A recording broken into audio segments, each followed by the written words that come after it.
بسم الله الرحمن الرحيم. الحمد لله الذي أنزل على عبده الكتاب ولم يجعل له عوجا قيما لينذر بأسا شديدا من لدنه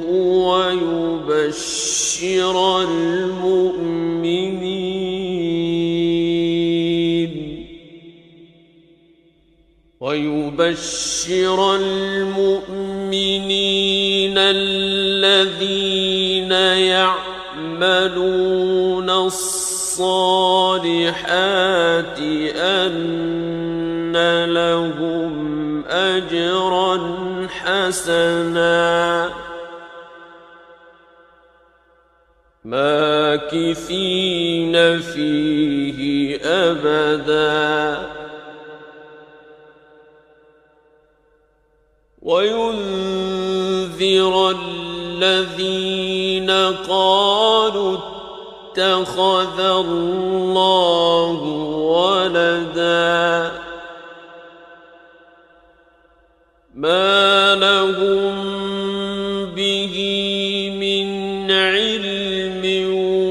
ولا لآبائهم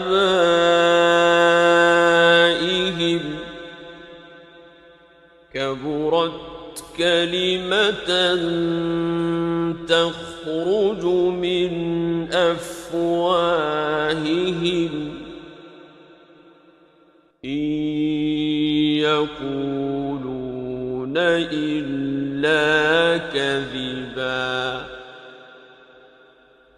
فلعلك باخع نفسك على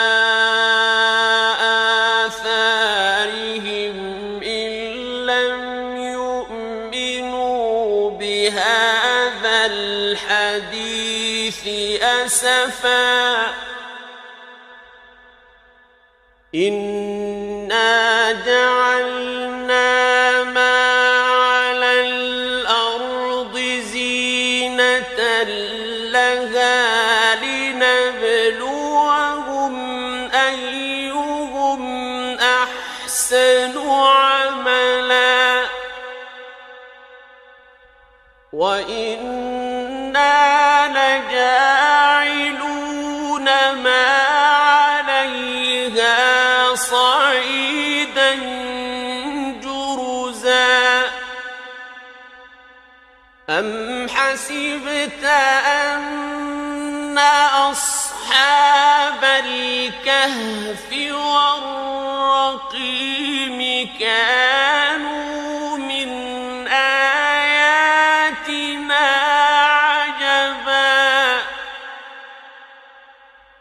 إذ أوى الفتية إلى الكهف فقالوا ربنا آتنا من لدنك رحمة وهيئ لنا من أمرنا رشدا فضربنا على آذانهم في الكهف سنين عددا ثم بعثناهم لنعلم أي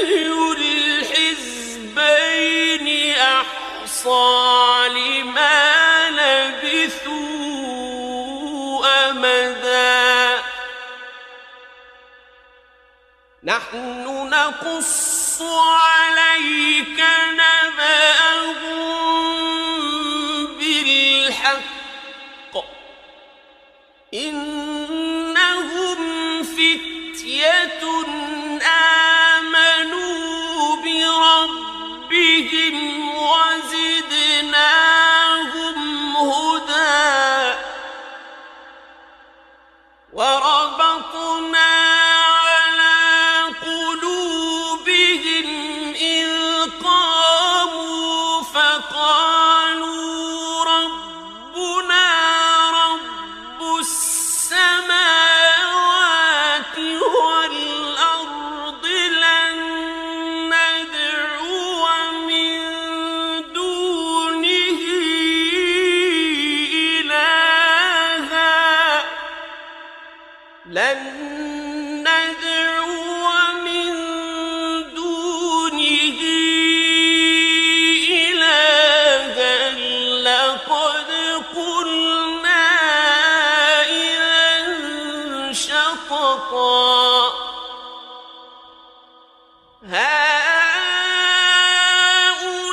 وإذ اعتزلتموهم وما يعبدون إلا الله فأووا إلى الكهف ينشر لكم ربكم من رحمته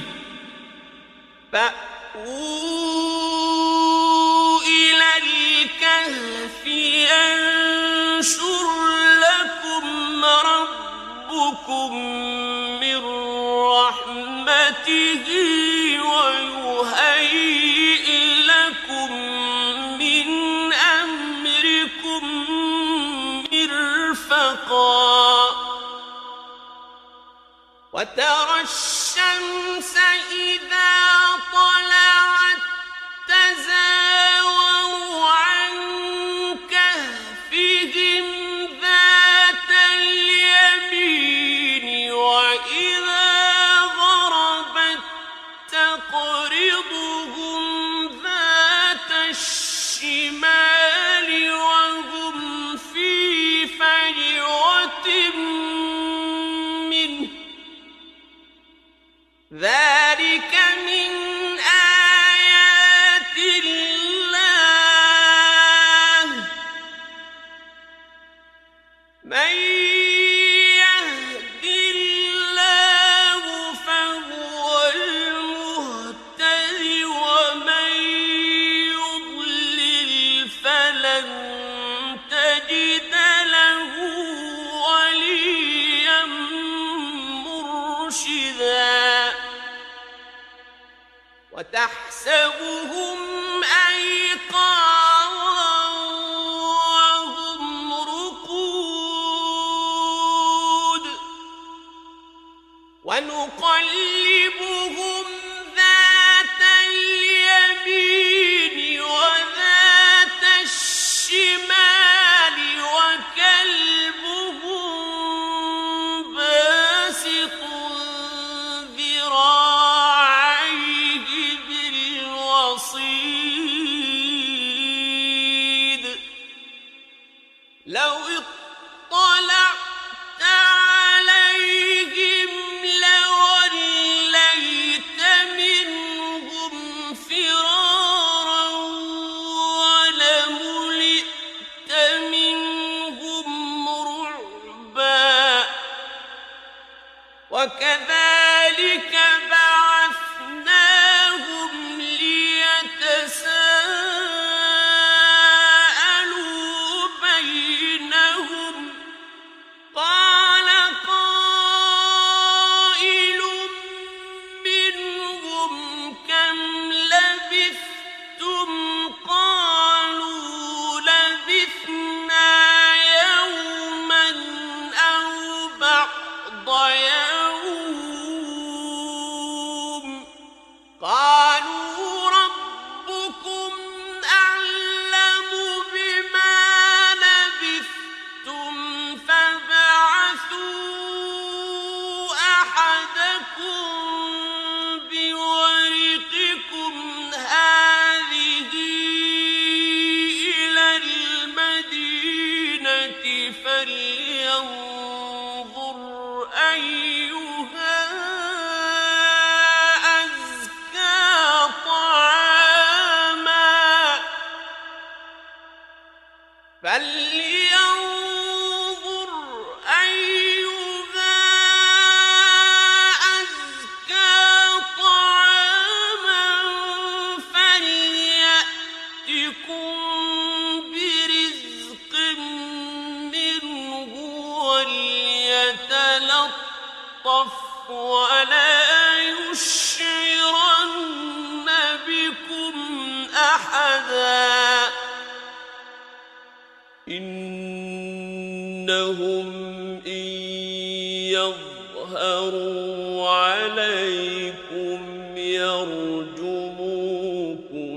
أو يعيدوكم في ملتهم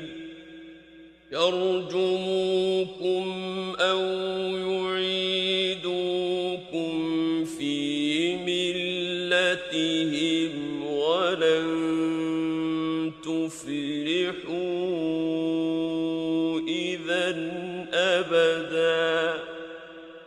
وكذلك أعثرنا عليهم ليعلموا أن وعد الله حق وأن الساعة لا ريب فيها إذ يتنازعون بينهم أمرهم فقالوا ابنوا عليهم بنيانا ربهم أعلم بهم قال الذين غلبوا على أمرهم لنتخذن عليهم مسجدا سيقولون ثلاثة رابعهم كلبهم ويقولون خمسة سادسهم كلبهم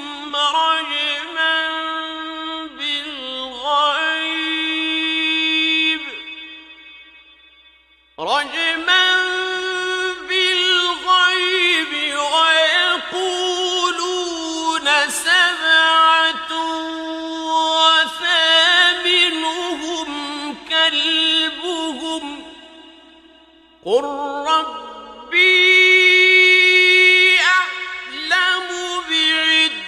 بعدتهم ما يعلمهم إلا قليل فلا تمار فيهم إلا مراء ظاهرا ولا تستفت فيهم منهم أحدا ولا تقولن لشيء إني فاعل ذلك غدا إلا أن يشاء الله واذكر ربك إذا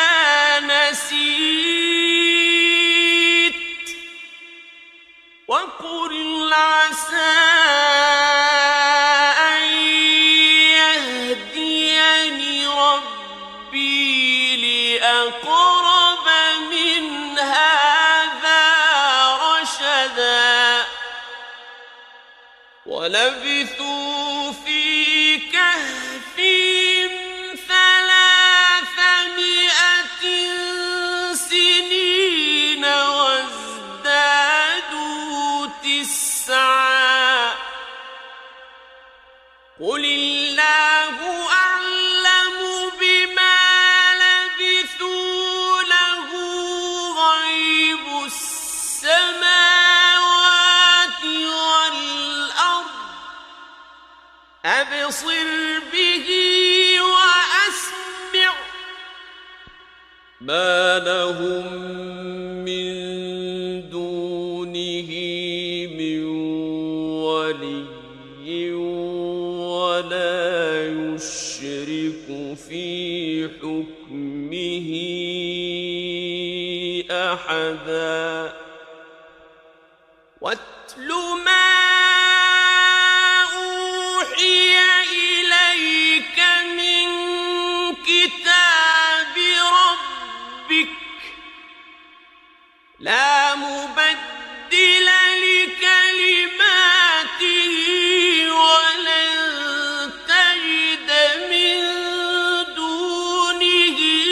ملتحدا واصبر نفسك مع الذين يدعون ربهم بالغداة والعشي يريدون وجهه ولا تعد عيناك عنهم تريد زينة الحياة الدنيا ولا تطع من أغفلنا قلبه عن ذكرنا واتبع هواه وكان أمره فرطا وقل الحق من ربكم فمن شاء فليؤمن ومن شاء فليكفر إنا أعتدنا للظالمين نارا أحاط بهم سرادقها وإن يستغيثوا يغاثوا بماء كالمهل يشوي الوجوه بئس الشراب وساءت مرتفقا إن الذين آمنوا وعملوا الصالحات إنا لا نضيع أجر من أحسن عملا أولئك لهم جنات عدن تجري من تحتهم الأنهار يحلون فيها من أساور من ذهب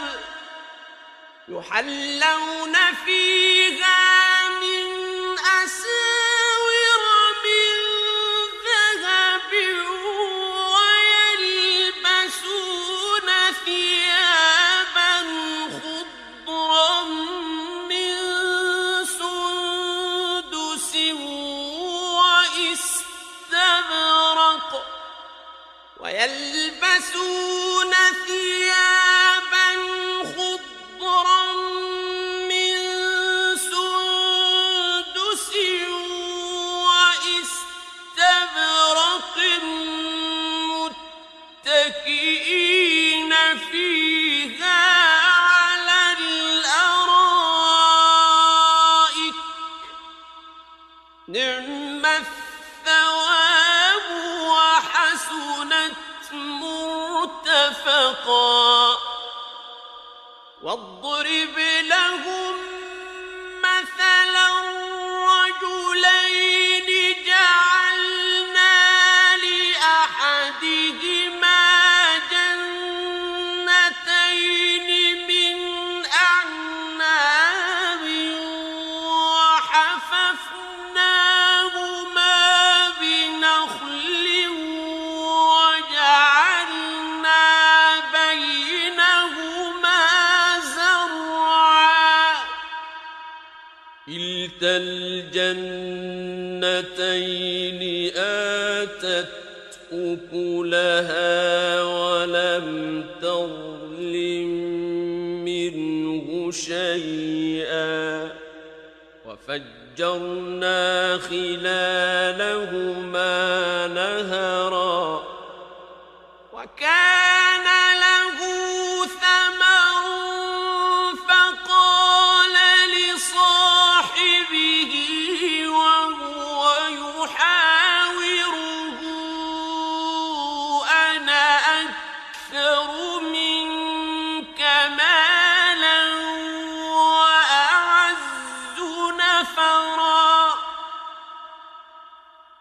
ودخل جنته وهو ظالم لنفسه قال ما أظن أن تبيد هذه أبدا وما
صعيدا زلقا أو يصبح ماؤها غورا فلن تستطيع له طلبا وأحيط بثمره فأصبح يقلب كفيه على ما أنفق فيها وهي خاوية على عروشها فأصبح يقلب كفيه على ما أنفق فيها وهي خاوية على عروشها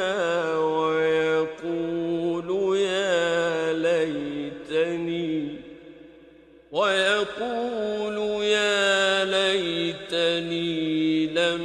أشرك بربي أحدا ولم تكن له فئة ينصرونه من دون الله وما كان منتصرا هنالك الولاية لله الحق هو خير ثوابا وخير عقبا واضرب لهم مثل الحياة الدنيا كماء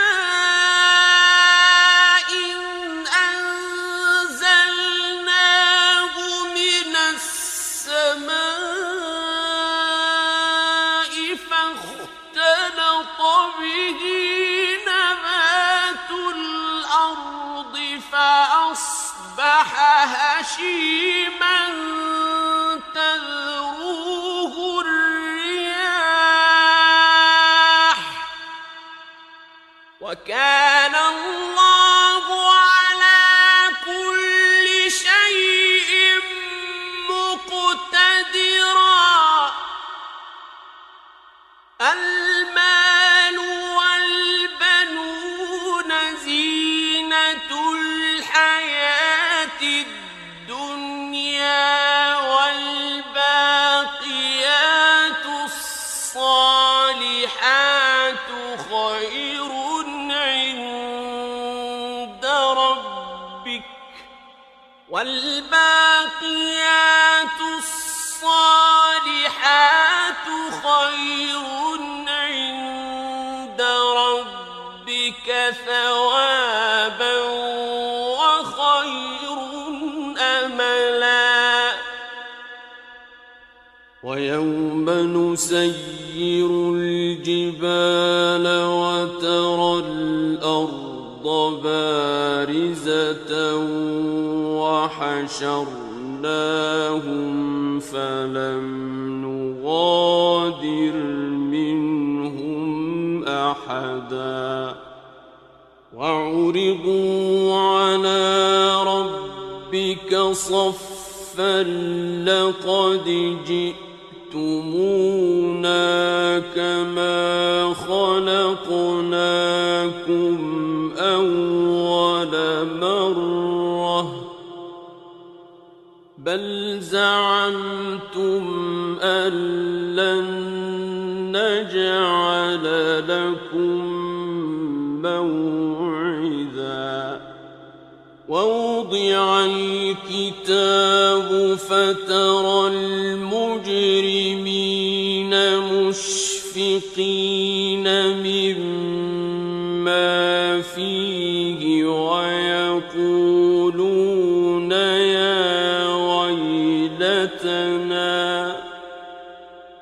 ويقولون يا ويلتنا ما لهذا الكتاب لا يغادر صغيرة ولا كبيرة إلا أحصاها ووجدوا ما عملوا حاضرا ولا يظلم ربك أحدا وإذ قلنا للملائكة اسجدوا لآدم فسجدوا إلا إبليس كان من الجن ففسق عن أمر ربه أفتتخذونه وذريته أولياء من دوني وهم لكم عدو بئس للظالمين بدلا ما أشهدتهم خلق السماوات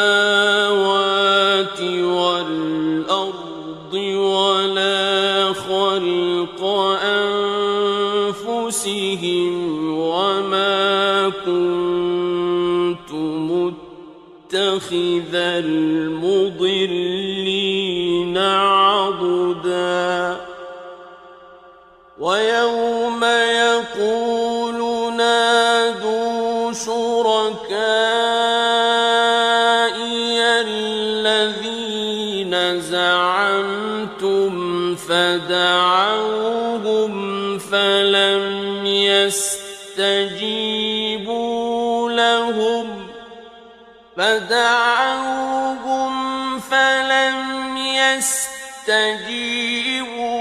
لهم وجعلنا بينهم موبقا ورأى المجرمون النار فظنوا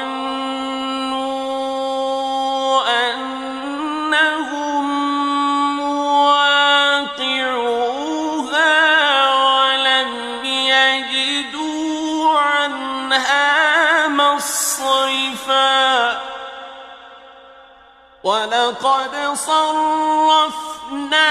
في هذا القرآن للناس من كل مثل وكان الإنسان أكثر شيء جدلا وما منع الناس أن يؤمنوا إذ جاءهم الهدى ويستغفروا ربهم إلا أن تأتيهم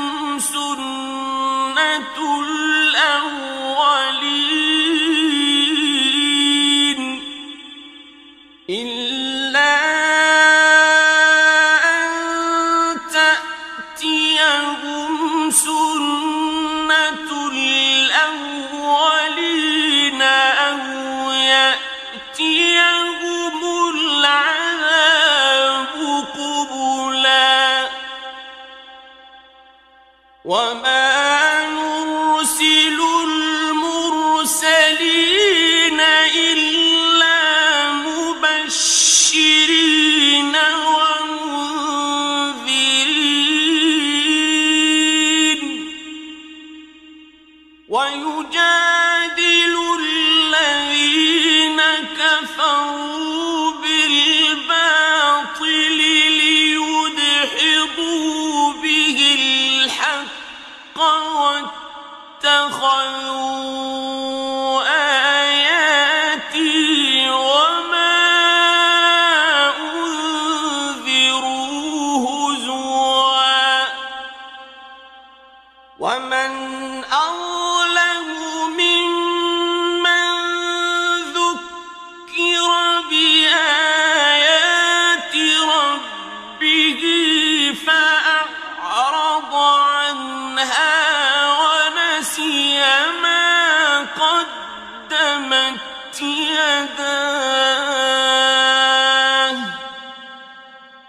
إنا جعلنا على قلوبهم أكنة أن يفقهوه وفي آذانهم وقرا وإن تدعوهم إلى الهدى فلن يهتدوا إذًا أبداً وربك الغفور ذو الرحمة لو يؤاخذهم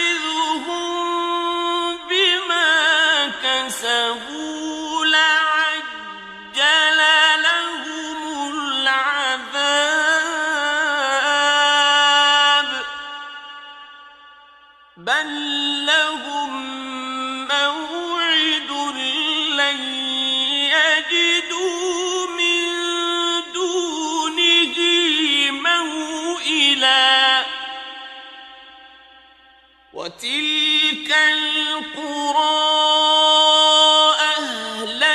أهلكناهم لما ظلموا وجعلنا لمهلكهم موعدا وإذ قال موسى لفتاه لا أبرح حتى أبلغ مجمع البحرين أو أمضي حقبا فلما بلغا مجمع بينهما نسيا حوتهما فاتخذ سبيله في البحر سربا فلما جاوزا قال لفتاه آتنا غداءنا لقد لقينا من سفرنا هذا نصبا قال أرأيت إذ أوينا إلى الصخرة فإني نسيت الحوت وما أنسانيه إلا الشيطان أن أذكره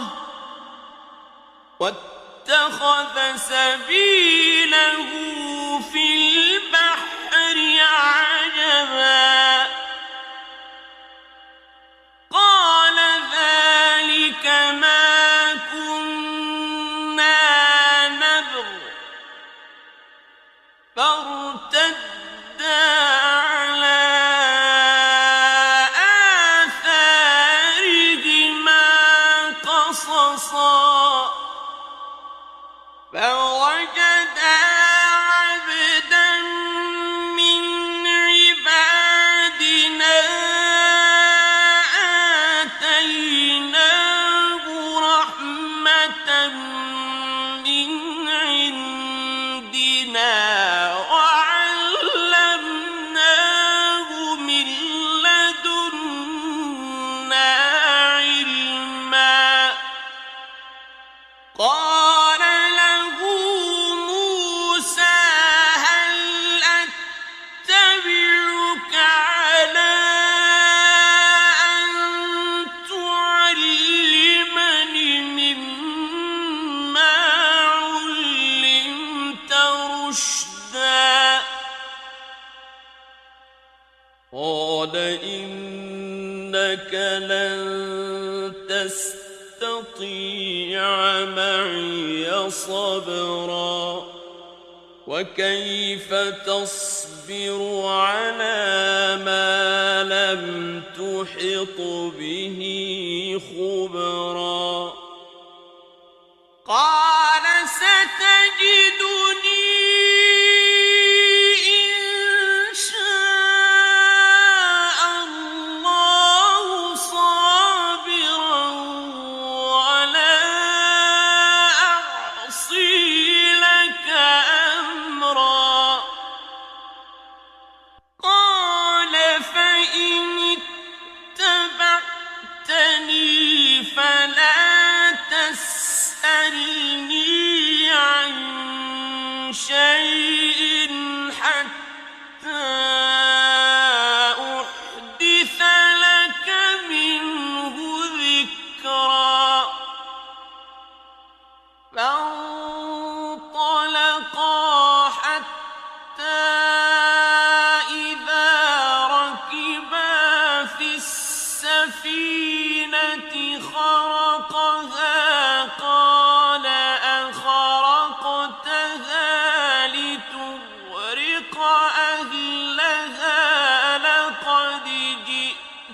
شيئا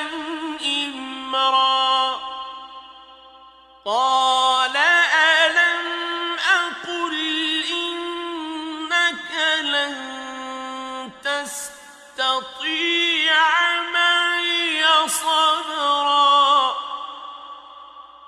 قال لا تؤاخذني بما نسيت ولا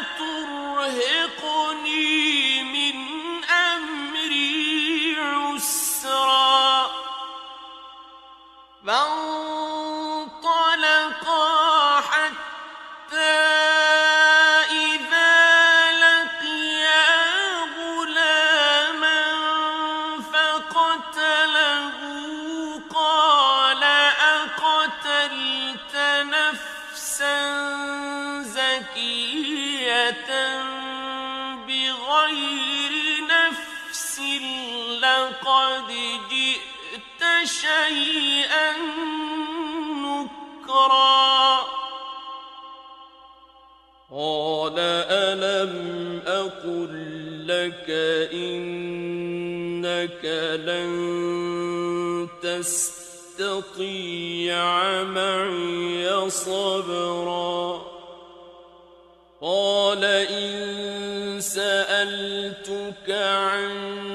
شيء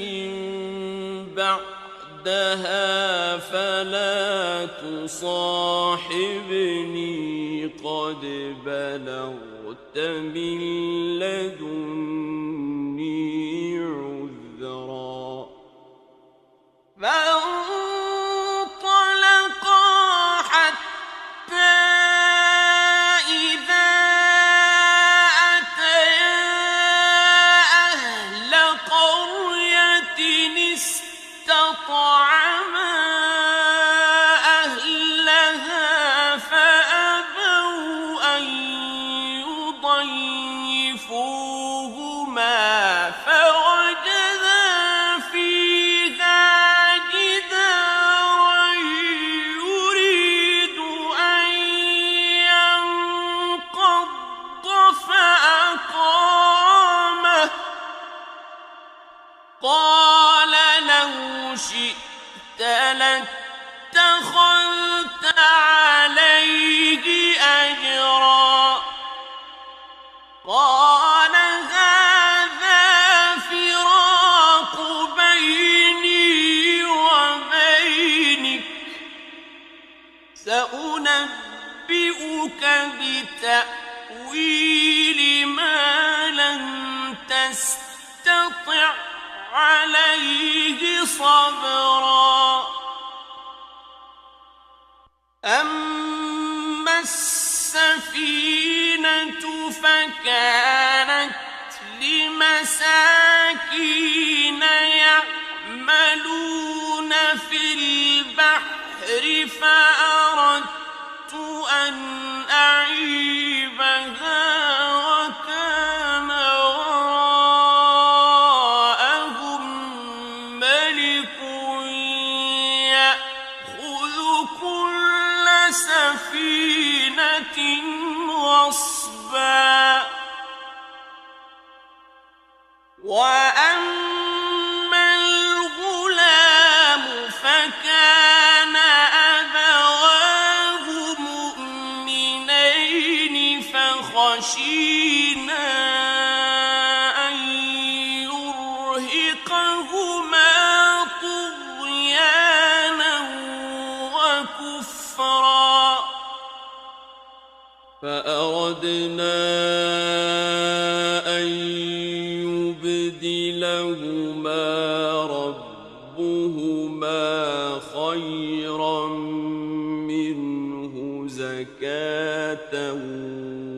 وأقرب رحما وأما الجدار فكان لغلامين يتيمين في المدينة وكان تحته كنز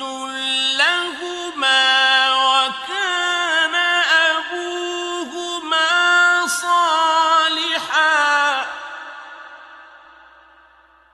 وكان أبوهما صالحا فأراد ربك أن يبلغا أشدهما ويستخرجا كنزهما رحمة من ربك وما فعلته عن أمري ذلك تأويل ما لم تسطع عليه صبرا ويسألونك عن ذي القرنين قل سأتلو عليكم منه ذكرا إنا مكنا له في الأرض وآتيناه من كل شيء سببا فأتبع سببا حتى إذا بلغ مغرب الشمس وجدها تغرب في عين حمئة ووجد عندها قوما قلنا يا ذا القرنين إما أن تعذب وإما أن تتخذ فيهم حسنا قال أما من ظلم فسوف نعذبه ثم يرد إلى ربه فيعذبه عذابا نكرا وأما من آمن وعمل صالحا فله جزاء الحسنى وسنقول له من أمرنا يسرا ثم أتبع سببا حتى إذا بلغ مطلع الشمس وجدها تطلع على قوم لم نجعل لهم من دونها سترا كذلك وقد أحطنا بما لديه خبرا ثم أتبع سببا حتى إذا بلغ بين السدين وجد من دونهما قوما لا يكادون يفقهون قولا قالوا يا ذا القرنين إن يأجوج ومأجوج مفسدون في الأرض فهل نجعل لك خرجا على أن تجعل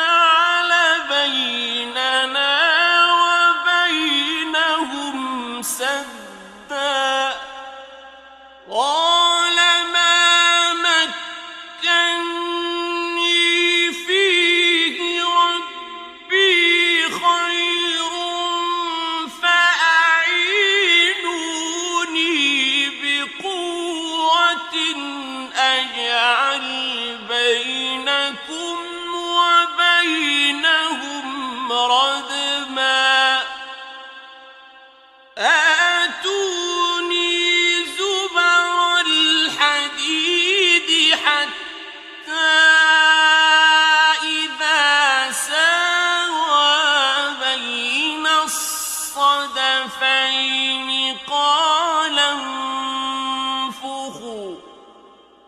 حتى إذا ساوى بين الصدفين قال انفخوا حتى إذا جعله نارا قال آتوني أفرغ عليه قطرا فما استطاعوا أن يظهروه وما استطاعوا له نقبا قال هذا رحمة من ربي فإذا جاء وعد ربي جعله دكاء وكان وعد ربي حقا وتركنا بعضهم يومئذ يموج في بعض ونفخ في الصور فجمعناهم جمعا وعرضنا جهنم يومئذ للكافرين عرضا الذين كانت أعينهم في غطاء عن ذكري وكانوا لا يستطيعون سمعا أفحسب الذين كفروا أن يتخذوا عبادي من دوني أولياء إنا أعتدنا جهنم للكافرين نزلا قل هل ننبئكم بالأخسرين أعمالا الذين ضل سعيهم في الحياة الدنيا وهم يحسبون أنهم يحسنون صنعا أولئك الذين كفروا بآيات ربهم ولقائه فحبطت أعمالهم فلا نقيم لهم يوم القيامة وزنا ذلك جزاؤهم جهنم بما كفروا واتخذوا آياتي ورسلي هزوا إن الذين آمنوا وعملوا الصالحات كانت لهم جنات الفردوس نزلا خالدين فيها لا يبغون عنها حولا قل لو كان البحر مدادا لكلمات ربي لنفد البحر قبل أن تنفد كلمات ربي لنفد البحر قبل أن تنفد كلمات ربي ولو جئنا بمثله مددا قل إنما أنا بشر مثلكم يوحى إلي أنما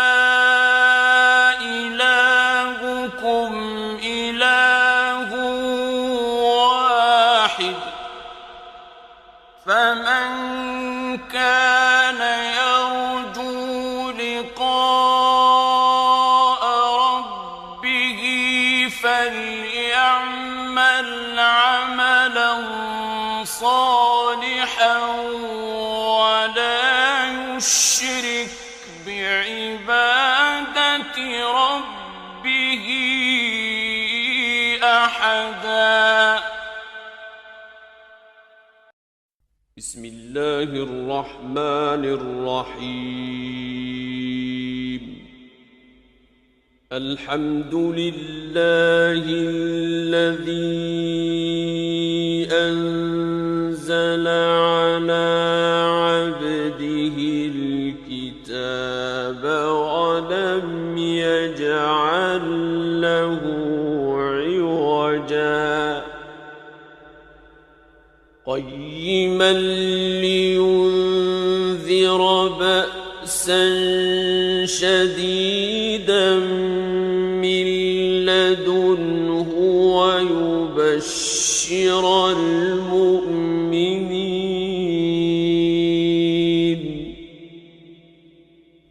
ويبشر المؤمنين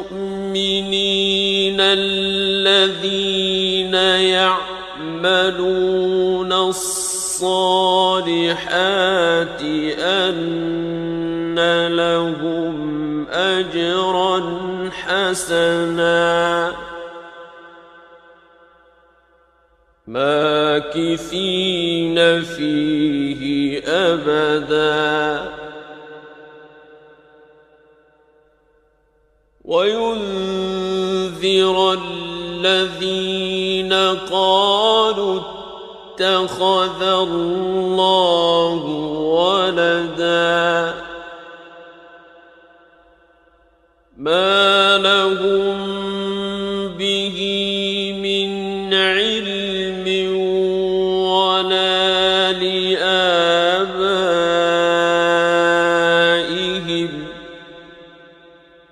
كبرت كلمة تخرج من أفواههم إن يقولون إلا كذبا فلعلك باخع نفسك على آثارهم إن لم يؤمنوا بهذا الحديث أسفا إنا جعلنا ما على الأرض زينة لها لنبلوهم أيهم أحسن عملا وإنا لجاعلون ما عليها صعيدا جرزا أم حسبت أن أصحاب الكهف والرقيم كانوا من آياتنا عجبا إذ أوى الفتية إلى الكهف فقالوا ربنا آتنا من لدنك رحمة وهيئ لنا من أمرنا رشدا فضربنا على آذانهم في الكهف سنين عددا ثم بعثناهم لنعلم أي الحزبين أحصى لما لبثوا أمدا نحن نقص عليك نبأهم بالحق إنهم فتية آمنوا بربهم وزدناهم هدى وربطنا على قلوبهم إذ قاموا فقالوا ربنا رب السماوات والأرض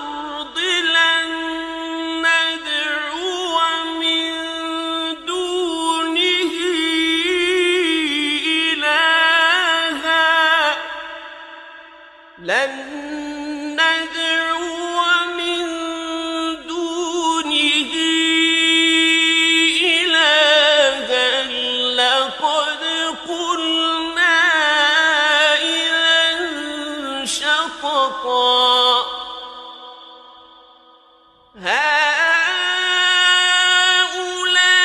هؤلاء قومنا اتخذوا من دونه آلهة لولا يأتون عليهم بسلطان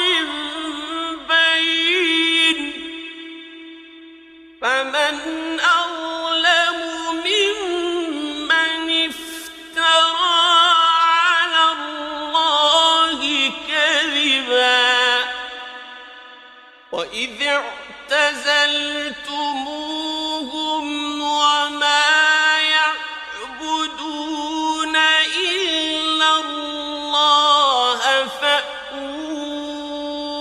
إلى الكهف ينشر لكم ربكم من رحمته فأووا إلى الكهف ينشر لكم ربكم من رحمته ويهيئ لكم من أمركم مرفقا وترى الشمس إذا طلعت تزاور عن كهفهم ذات اليمين وإذا غربت تقرضهم ذات الشمال وهم في فجوة منه ذلك من آيات الله من يهد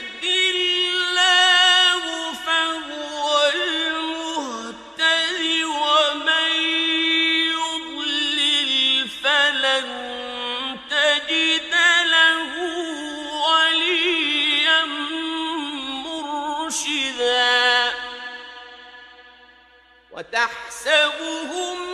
أيقاظا وهم رقود ونقلبهم ذات اليمين وذات الشمال وكلبهم باسط ذراعيه بالوصيد لو اطلعت عليهم لوليت منهم فرارا ولملئت منهم رعبا وكذلك بعثناهم ليتساءلوا بينهم قال قائل منهم كم لبثتم قالوا لبثنا يوما أو بعض يوم قالوا ربكم أعلم بما لبثتم فابعثوا أحدكم بورقكم هذه إلى المدينة فلينظر أيها أزكى طعاما فلينظر أيها أزكى طعاما فليأتكم برزق منه وليتلطف ولا يشعرن بكم أحدا إنهم إن يظهروا عليكم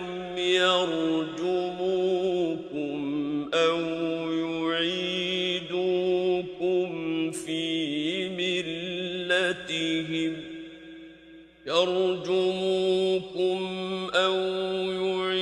يعيدوكم في ملتهم ولن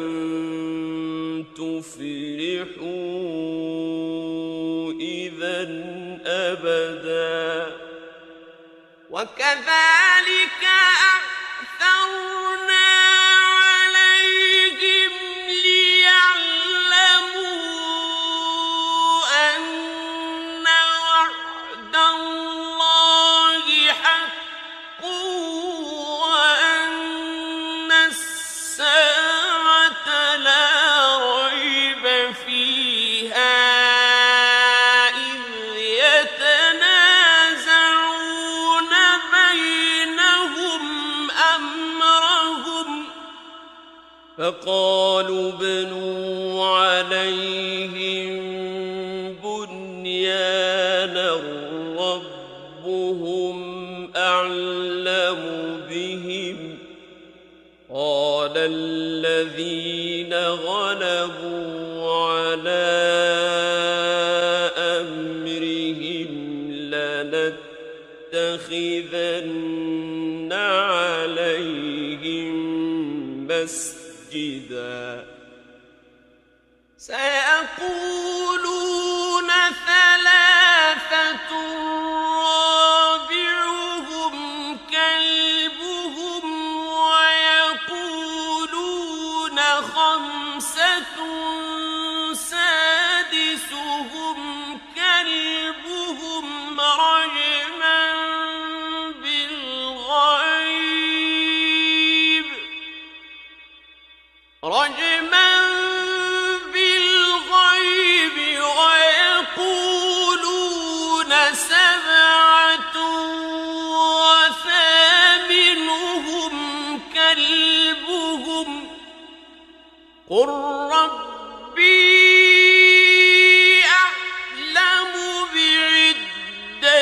إليهم ما يعلمهم إلا قليل فلا تمار فيهم إلا مراء ظاهرا ولا تستفت فيهم منهم أحدا ولا تقولن لشيء إني فاعل ذلك غدا إلا أن يشاء الله واذكر ربك إذا نسيت وقل عسى أن يهديني ربي لأقرب من هذا رشدا ولبثوا في كهفهم 300 سنين وازدادوا 9 قل الله أعلم بما لبثوا له غيب السماوات والأرض أبصر به وأسمع ما لهم من دونه من ولي ولا يشرك في حكمه أحدا واتل ما أوحي إليك من كتاب ربك لا مبدل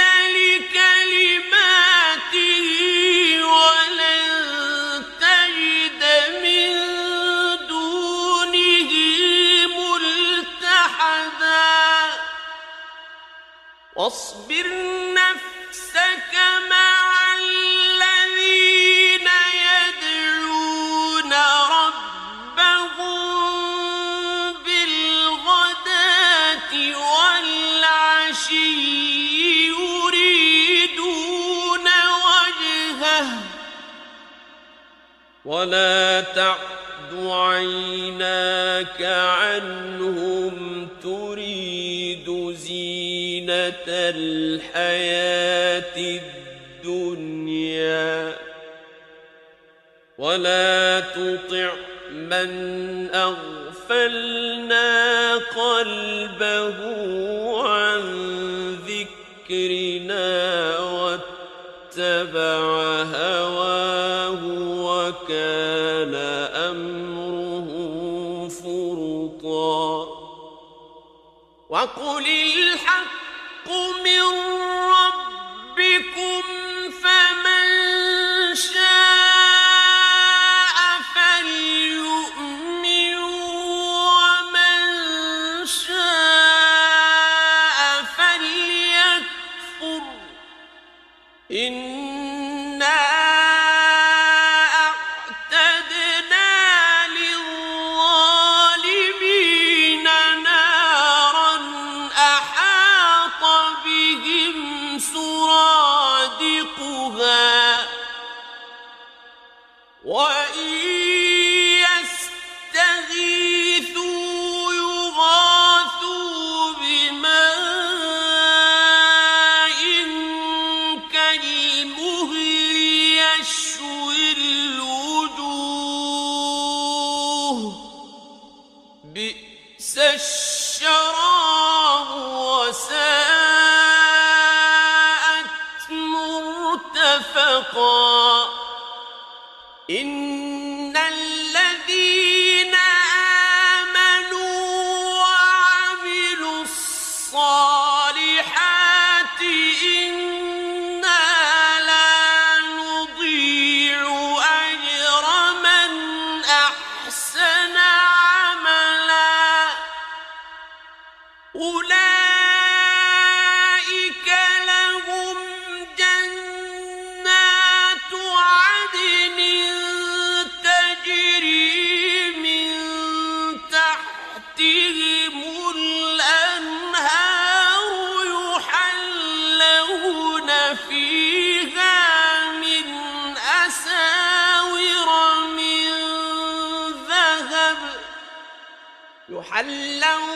فيها من أساور من ذهب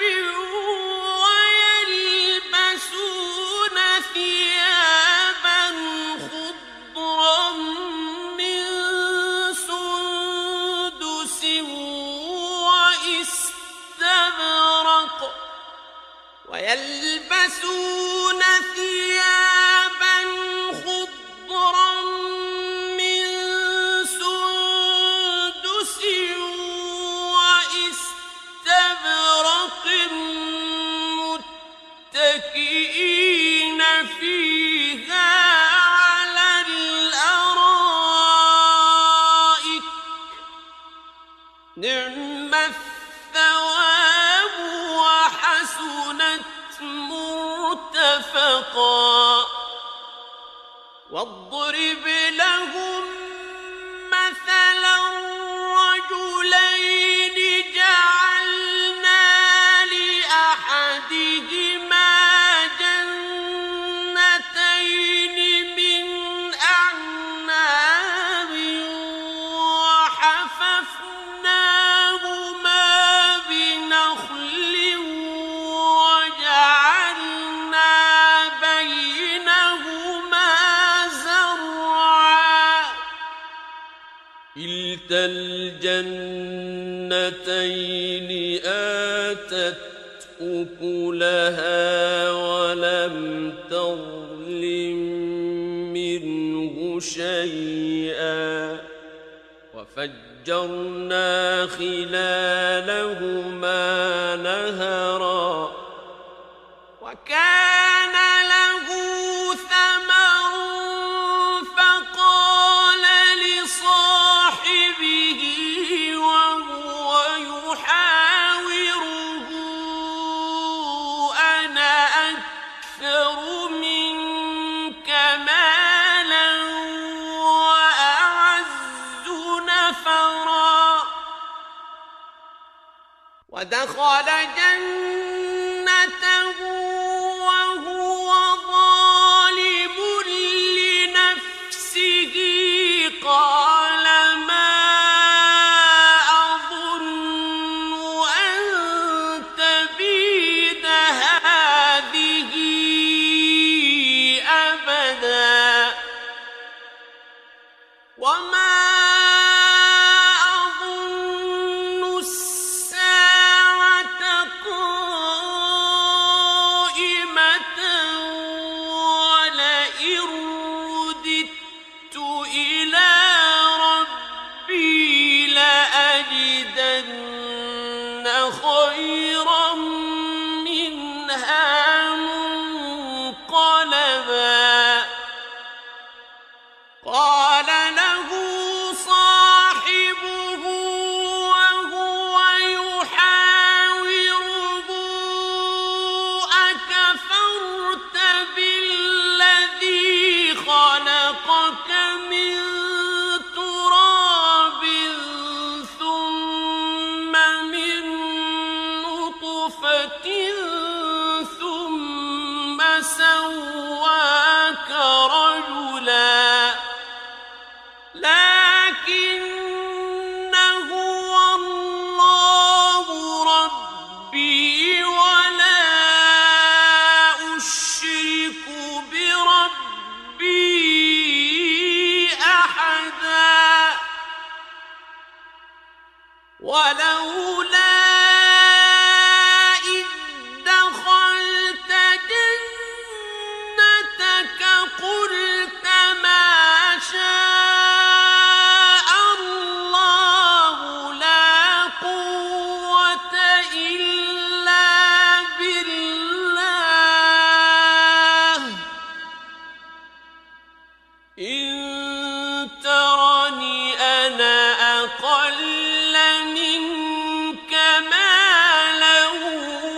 صعيدا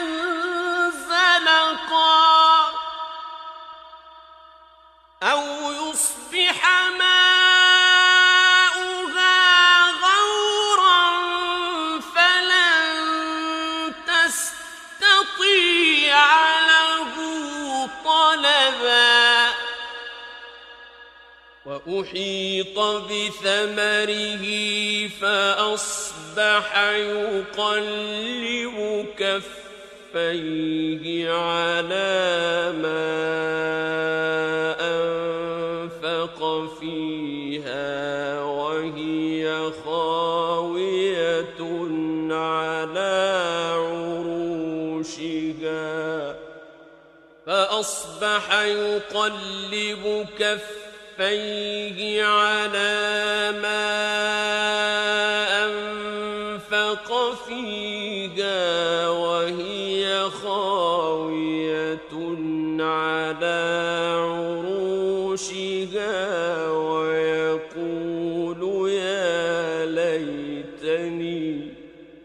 ويقول يا ليتني لم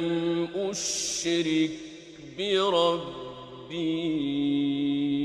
أحدا ولم تكن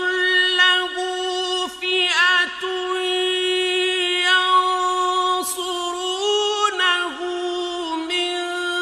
دون الله وما كان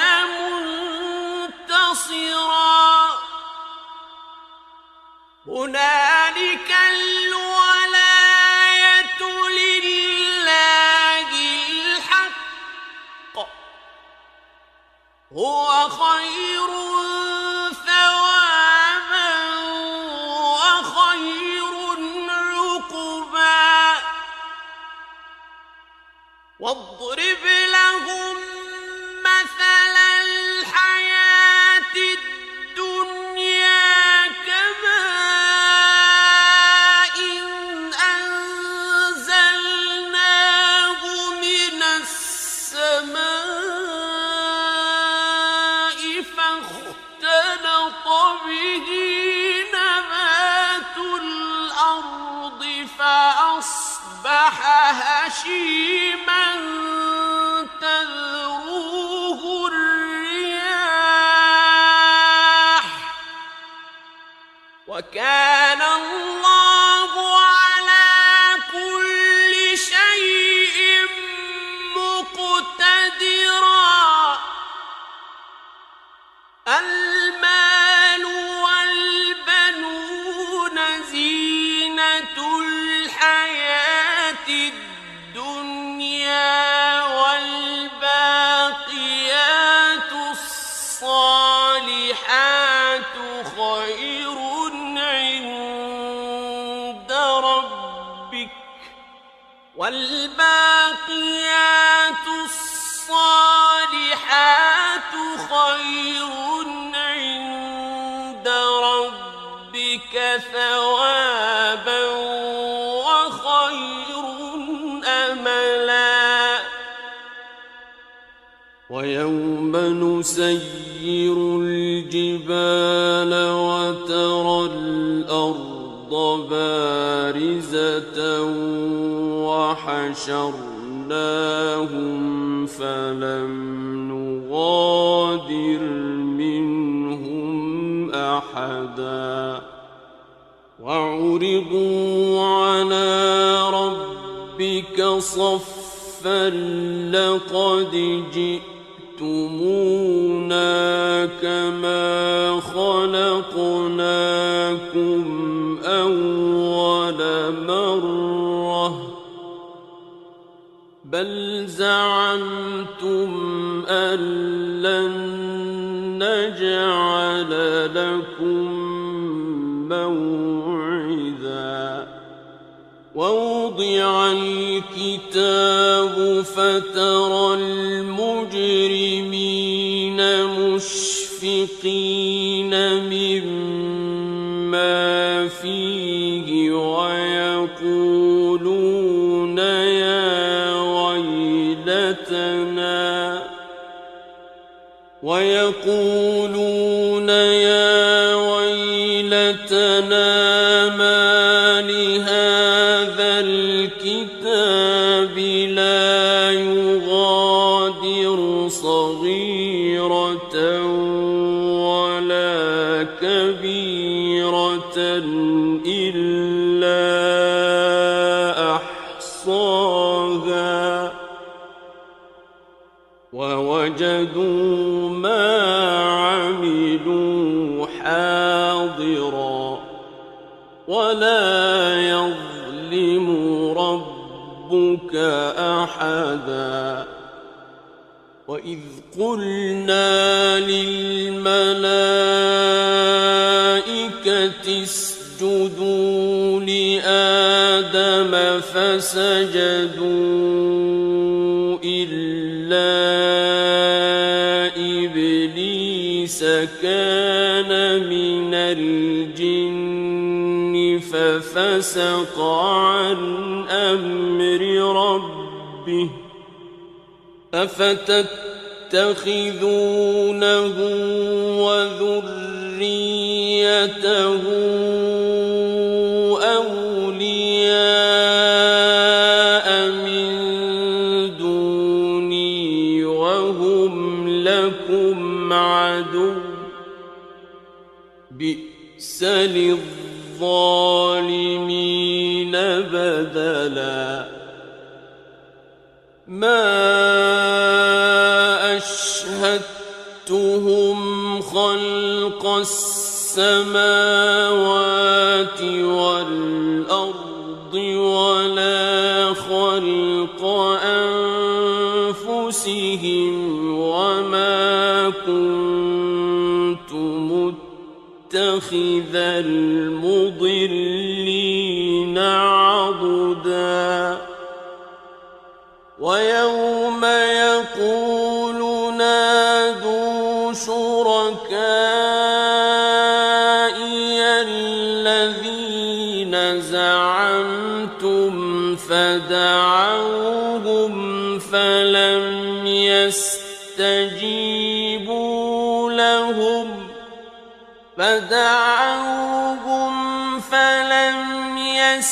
يستجيبوا لهم وجعلنا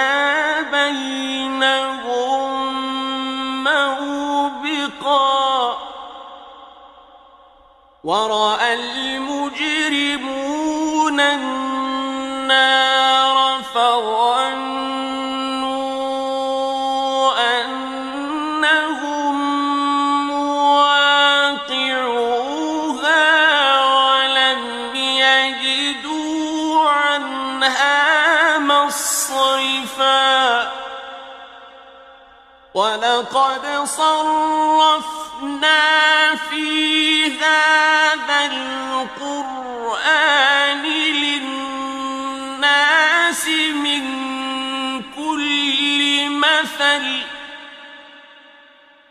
وكان الإنسان أكثر شيء جدلا وما منع الناس أن يؤمنوا إذ جاءهم الهدى ويستغفروا ربهم إلا أن تأتيهم سنة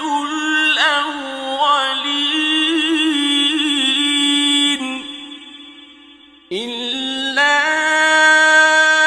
أن تأتيهم سنة الأولين أو يأتيهم العذاب قبلا وما نرسل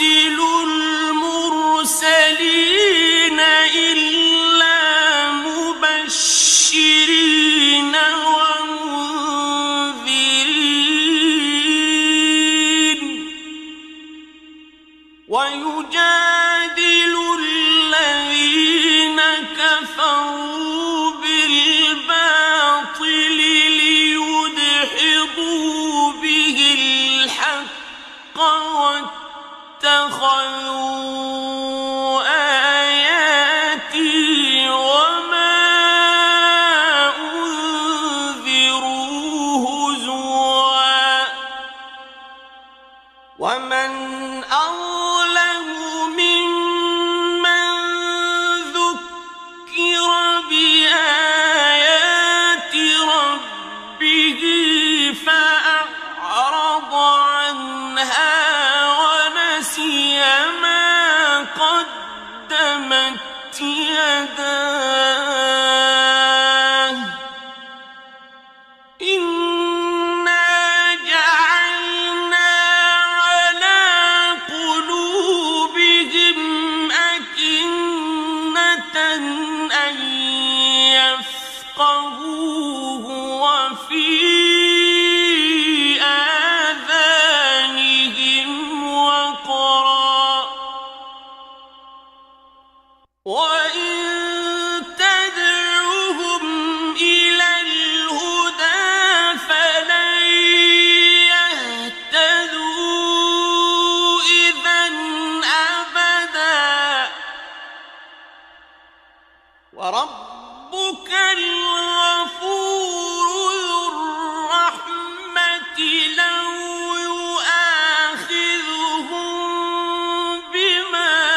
كسبوا لعجل لهم العذاب بل لهم موعد لن يجدوا من دونه موئلا وتلك القرى أهلكناهم لما ظلموا وجعلنا لمهلكهم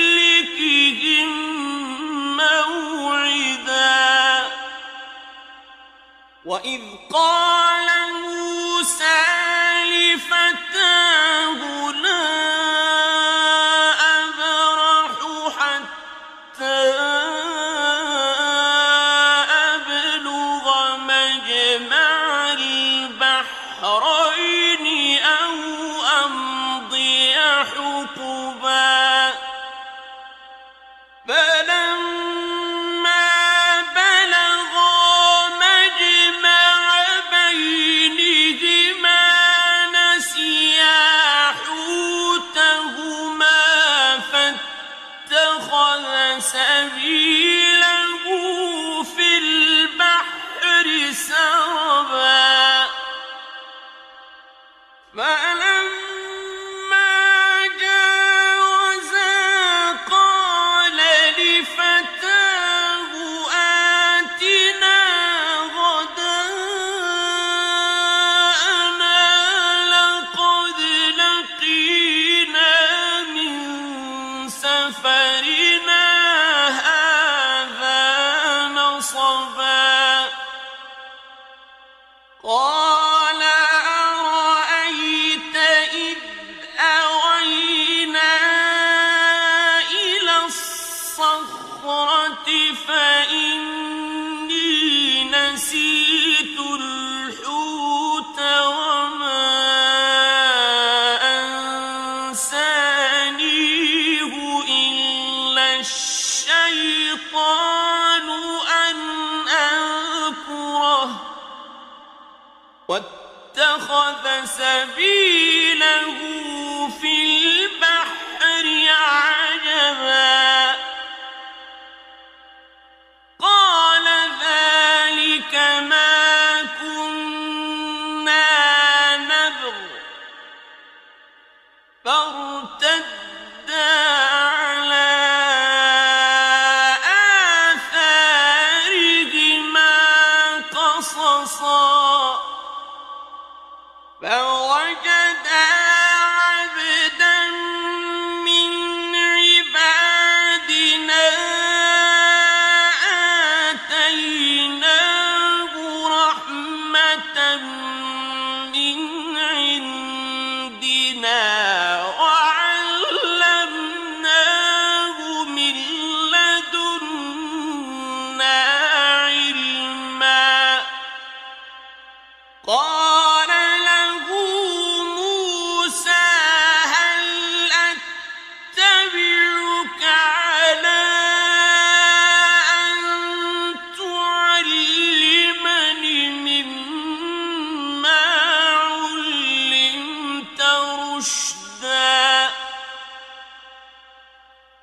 قال إنك لن تستطيع معي صبرا وكيف تصبر على ما لم تحط به خبرا قال ستجدني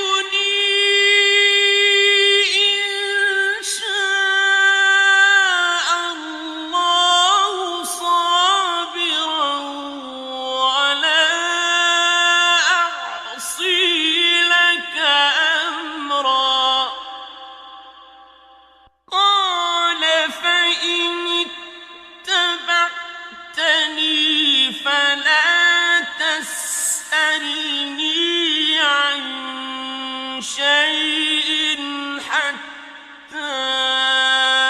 أحدث لك منه ذكرا فانطلقا حتى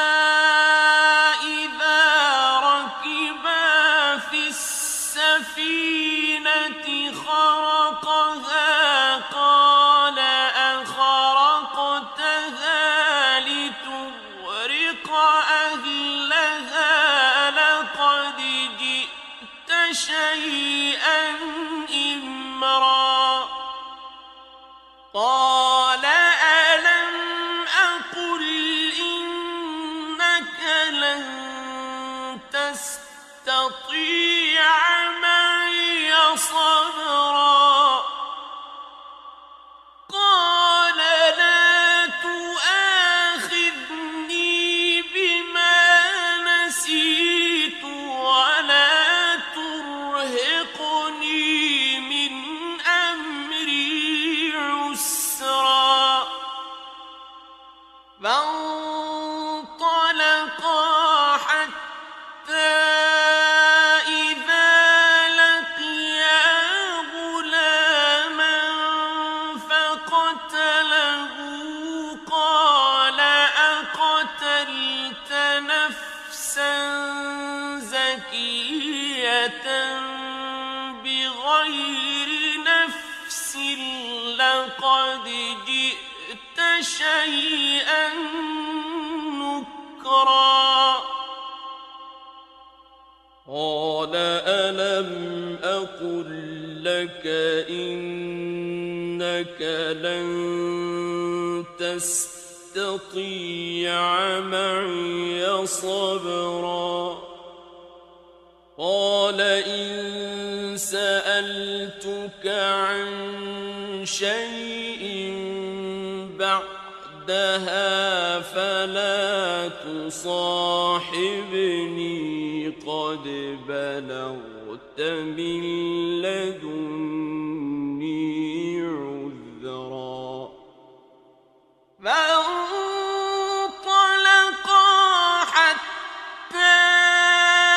إذا أتيا أهل قرية استطعما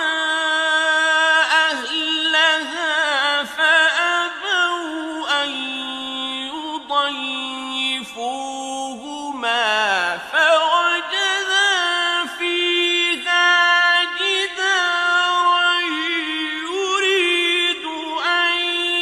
ينقض فأقامه قال لو شئت لاتخذت عليه أجرا قال هذا فراق بيني وبينك سأنبئك بتأويل ما لم تستطع عليه صبرا أما السفينة فكانت لمساكين يعملون في البحر فأردت أن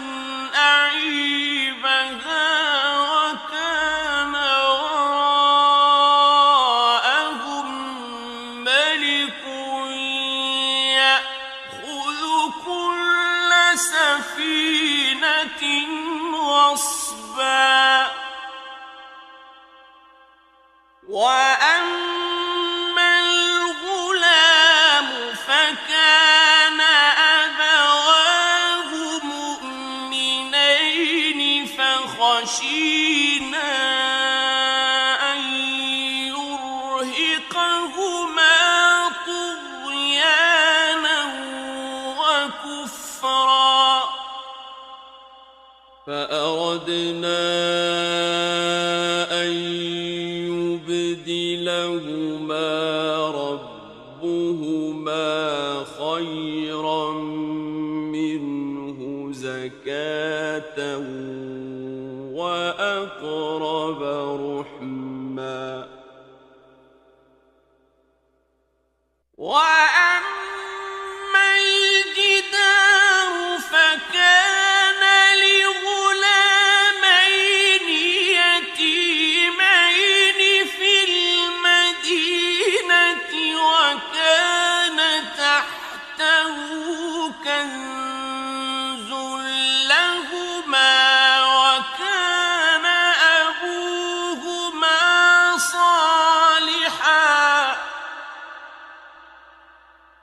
وكان أبوهما صالحا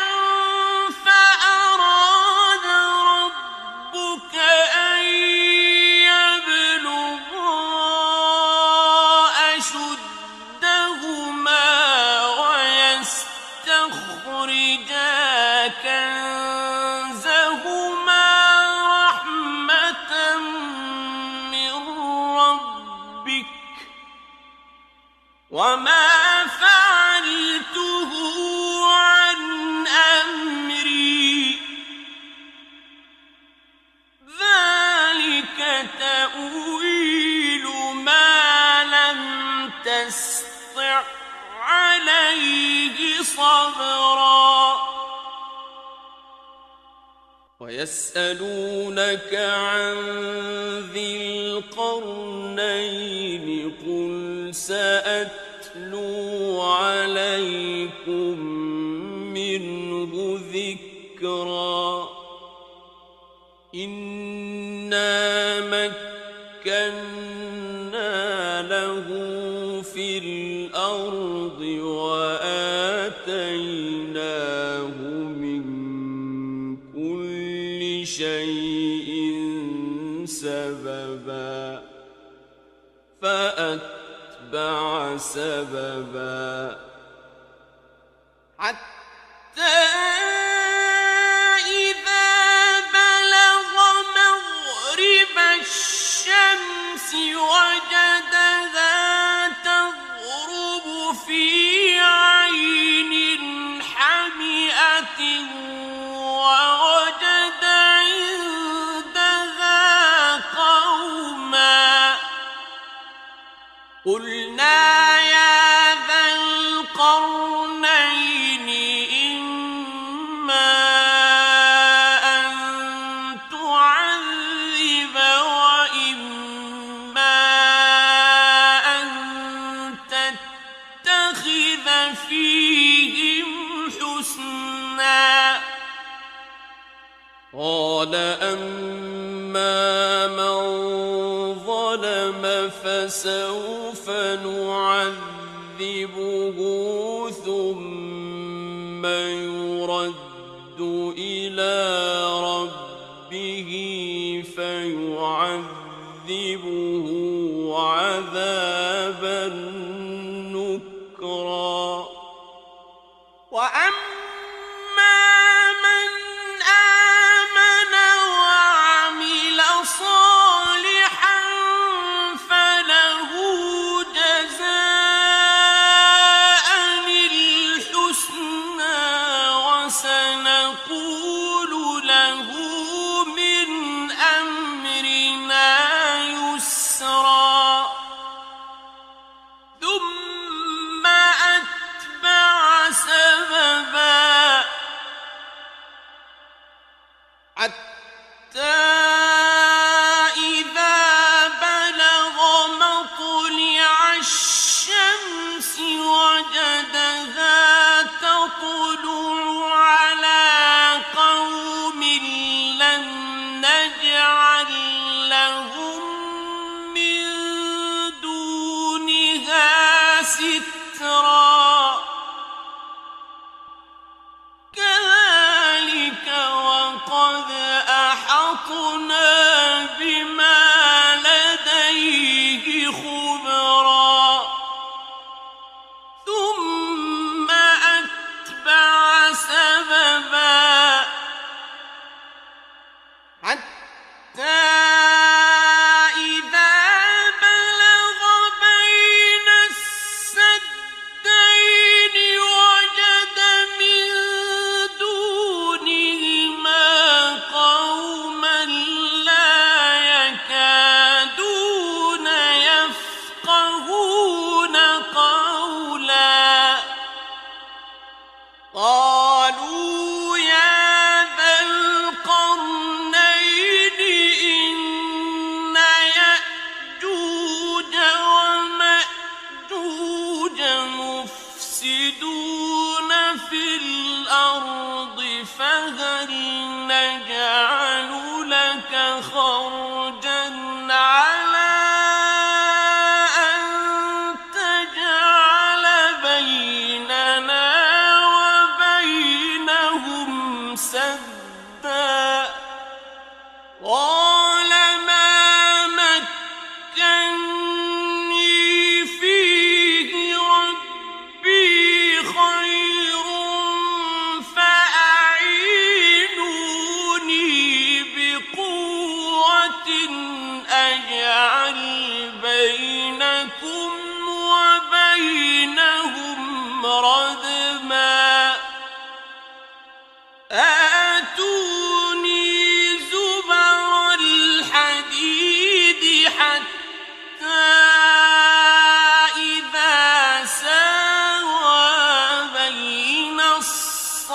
الصدفين قال انفخوا حتى إذا ساوى بين الصدفين قال انفخوا حتى إذا جعله نارا قال آتوني أفرغ عليه قطرا فما استطاعوا أن يظهروه وما استطاعوا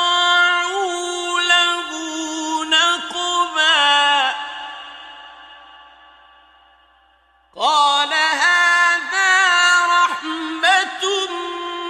من ربي فإذا جاء وعد ربي جعله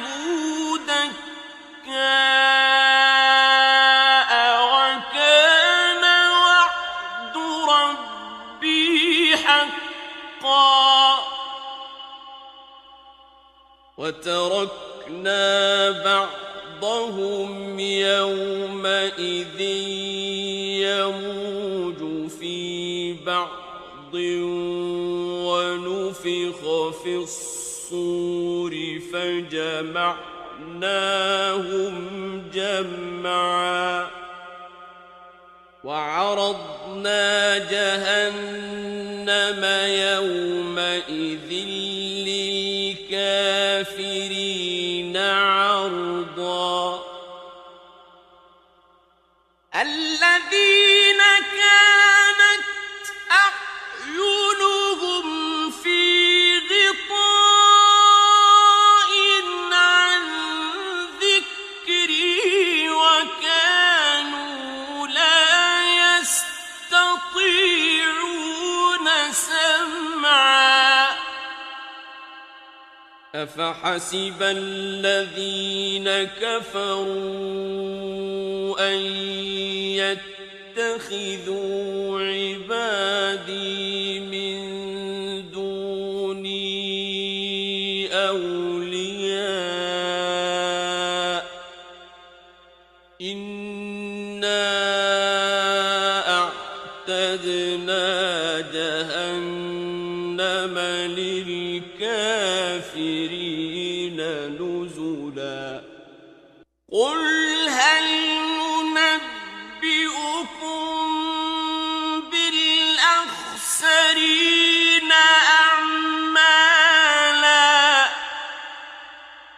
الذين ضل سعيهم في الحياة الدنيا وهم يحسبون أنهم يحسنون صنعا أولئك الذين كفروا بآيات ربهم ولقائه فحبطت أعمالهم فلا نقيم لهم يوم القيامة وزنا ذلك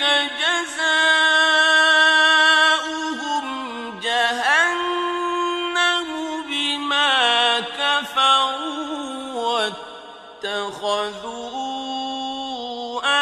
آياتي ورسلي هزوا إن الذين آمنوا وعملوا الصالحات كانت لهم جنات الفردوس نزلا خالدين فيها لا يبغون عنها حولا قل لو كان البحر مدادا لكلمات ربي لنفد البحر قبل أن تنفد كلمات ربي لنفد البحر قبل أن تنفد كلمات ربي ولو جئنا بمثله مددا قل إنما أنا بشر مثلكم يوحى إلي أنما إلهكم إله واحد فمن كان يرجو لقاء ربه فليعمل عملا صالحا ولا يشرك بعبادة ربه